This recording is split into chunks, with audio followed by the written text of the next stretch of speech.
আজ অনকি দিদির বাড়িতে চলে গেছিল বলে দুপুরে রান্না হয়নি, তাই আমি এই কাকিমার দোকানে চলে এসেছি পরোটা খেতে। দেখা যাক এই কাকিমার পরোটাটা কেমন।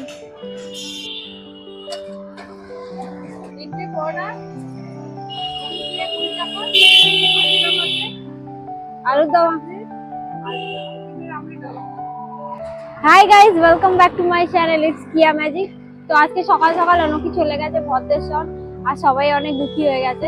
তো মা ওই জন্য রান্নাও করেনি আর আমিও রান্না করিনি। তো এখন যাচ্ছি আমি অনকিকে ভদ্রেশ্বর থেকে আনতে।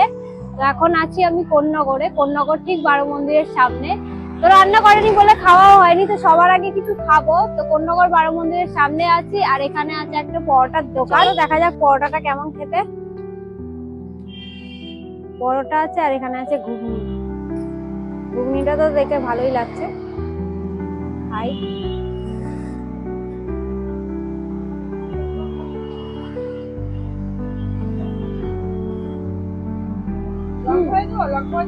ভালো। ঘুগনিটা খাই।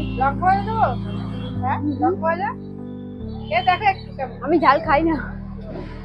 পরোটা খাওয়ার পর ডিমের পোচ নিয়ে নিয়েছিলাম, আর এইভাবে কারা কারা ডিমের পোচ খাও আমাকে কমেন্টে জানাও। ওফ, মজা এসে গেল।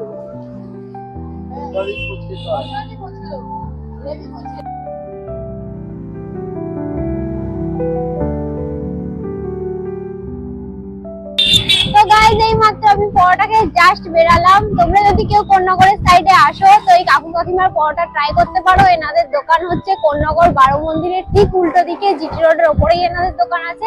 আর এনাদের পরোটাটা সত্যি খুব সুন্দর। আমি 3টে পরোটা নিয়েছিলাম আর একটা ডিমের পোচ নিয়েছিলাম। তো 3টে পরোটা এনারা 20 টাকা নিয়েছে আর একটা ডিমের পোচ 15 টাকা। তো টোটাল 35 টাকা। এনারা খুবই ভালো খাবার খাওয়ায়।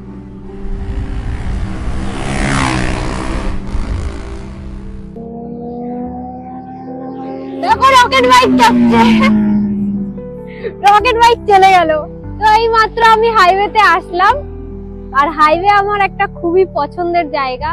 হাইওয়েতে আসলে আমার মনে হয় যেন কেউ বাইকে করে স্কুটি করে আমাকে বেশ লং ড্রাইভে নিয়ে যাক, আমি যেতে থাকি, রাস্তা শেষ না হোক।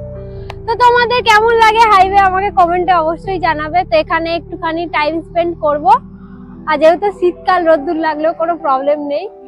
তো একটু টাইম স্পেন্ড করবো, তারপরে যাবো অনকিকে আনতে ভদ্রেশ্বর থেকে। তো গাইজ, আমি এখন হাইওয়েতে আছি আর ঠান্ডা ঠান্ডা হাওয়া দিচ্ছে, হেভি লাগছে। এই জন্য আমি আরো হাইওয়েতে আসি, আমার হাইওয়ে এত পছন্দের। তো এখানে সামনেই একটা ফায়ার এন্ড আইস বলে রেস্টুরেন্ট আছে। দাঁড়াও পৌঁছেই গেছি, দেখাচ্ছি তোমাদেরকে। তো দেখো এখানে ফুলগুলো কত সুন্দর লাগছে, পার্পল কালারের। আর সামনে দেখো পুরো ফাঁকা জায়গা, একদম পুরো ফাঁকা জায়গার মাঝখানে রেস্টুরেন্টটা আছে। আর ওইদিকে হচ্ছে হাইওয়ে, হাইওয়ের সঙ্গেই লাগোয়া রেস্টুরেন্ট। আর এখান দিয়ে চা খাবো আমরা এখন। আই এম ভেরি এক্সাইটেড এই চাটা খাওয়ার জন্য, কারণ এখানকার চাটা খুবই ভালো বানায়, খুবই ভালো বানায়। কাজ তোমরাও টেস্ট করতে পারতে। তো তোমরা আসতে চাইলে আসতেই পারবে যারা এখানে আশেপাশে থাকো। তো এরকম জায়গা তো তোমরা জানোই আমার কত ভালো লাগে। ফাঁকা ফুকির মধ্যে রেস্টুরেন্টটা আছে, আর এখানে বাইরের, বিশেষ করে বাইরের সিটিং এরিয়াটা এতটাই সুন্দর। আর এখানকার খাবার দাবারও খুবই ভালো ফায়ার অ্যান্ড আইস রেস্টুরেন্টের। যদি তোমরা তার ভিডিও চাও, ডিটেলিং ভিডিও আমি তোমাদের সাথে শেয়ার করব।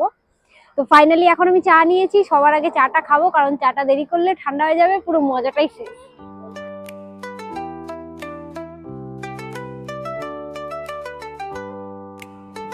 চলো চাটা খাওয়া যাক। 1 কাপ ভর্তি করে চা পুরো।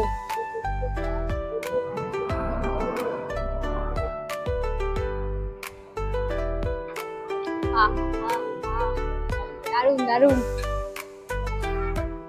আর একটু খাই, দাঁড়াও।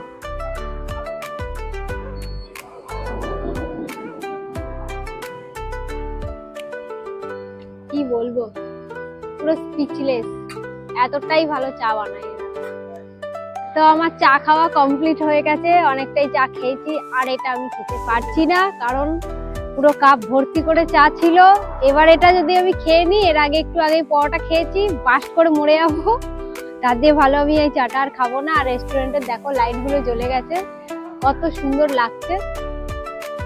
তো তো এই ভিডিওটা আর বেশি বড় করছি না, ভিডিওটা এখানেই এন্ড করব, কারণ এরপরে যাব আমি দিদির বাড়িতে আনফিকে আনতে। এমনিতেও সন্ধে হয়ে গেছে, আর ভিডিওটা বড় করে লাভ নেই, আর দেখানোর মতো কিছু নেই। তো ভিডিওটা এখানেই এন্ড করছি, দেখা হচ্ছে পরের কোনো ভিডিওতে। ততক্ষণের জন্য টাটা বাই। চাটা তো খেয়ে মনে হচ্ছে গ্যাস এখনই হয়ে গেছে। কাল যদি বেঁচে থাকি তো তোমাদের সাথে দেখা হবে। আর চাটা দেখে এবার গা গোলাচ্ছে আমার, আর যদি খেয়ে নি আমি, খাওয়া তো দূরের কথা, দেখেই আমার এখন গা গোলাচ্ছে।